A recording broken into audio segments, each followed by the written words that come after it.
هذه الأبيات من الأستاذ الشاعر القدير قائد الثجيري، يناشد بها الراشد بالعفو عن الأخ المسجون صخر فيصل مرحب. سلام وافد إلى غلمة بني راشد، أهل النقا والوفاء والعز والإقدام، لبنا سعيد السلام موصول والوالد سعيد وأخوال أولاده مع الأعمام، والأخ فيصل وأخوانه وأخي خالد، للشيخ ناصر سلام ما تحصها الأرقام، لكل أولاد راشد واحدا واحد، قاداتهم والشباب والشيخ والمقدام، باسم البزي صخر مرحب يرسله قايد، متعشم الخير فيكم راجعوا الأحكام، بزي وخل مرحبي ولا ولد راشد، والغرم واحد سواء في الخاص أو في العام،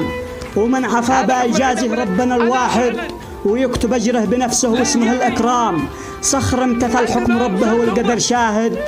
ووقع الحكم ذي منطوق بالإعدام، فلتمنحوه الحياة والموقف الخالد، يتسجل اليوم لكم تاريخ يا صدام، يتسجل اليوم لكم تاريخ يا صدام.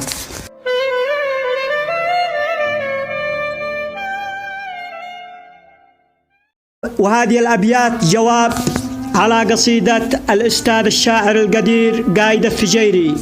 من كلمات الأستاذ الشاعر القدير علي حزام. يا مرحب رحب على العينين أخي قايد، ترحيب فاق الخيال تعجز له الأقلام، ومن خلالك أوجهها بني راشد، ذي يفزعوا في المواقف ساعة الإنغام، ذي يفزعوا في المواقف ساعة الإنغام،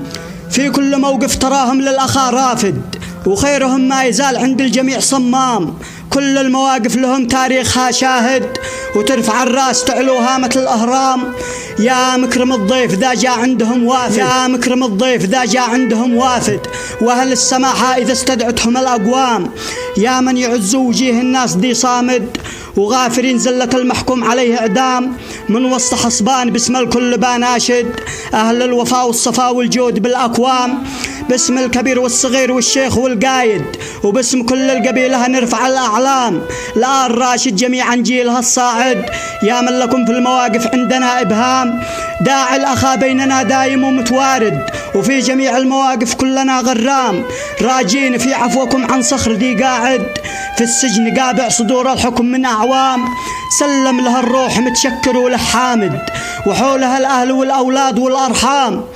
مودع الكل والدنيا بها زاهد، ودع مفارق مخلف من وراه ايتام، فلا يضر السماء من قارح الراعد، ولا يأثر على قطر المطر أغمام، في بحر جود الصفاه عندكم عائد، وانتوا لنا قدوة من سابق الأيام، وانتوا لنا قدوة من سابق الأيام، وسلامتكم.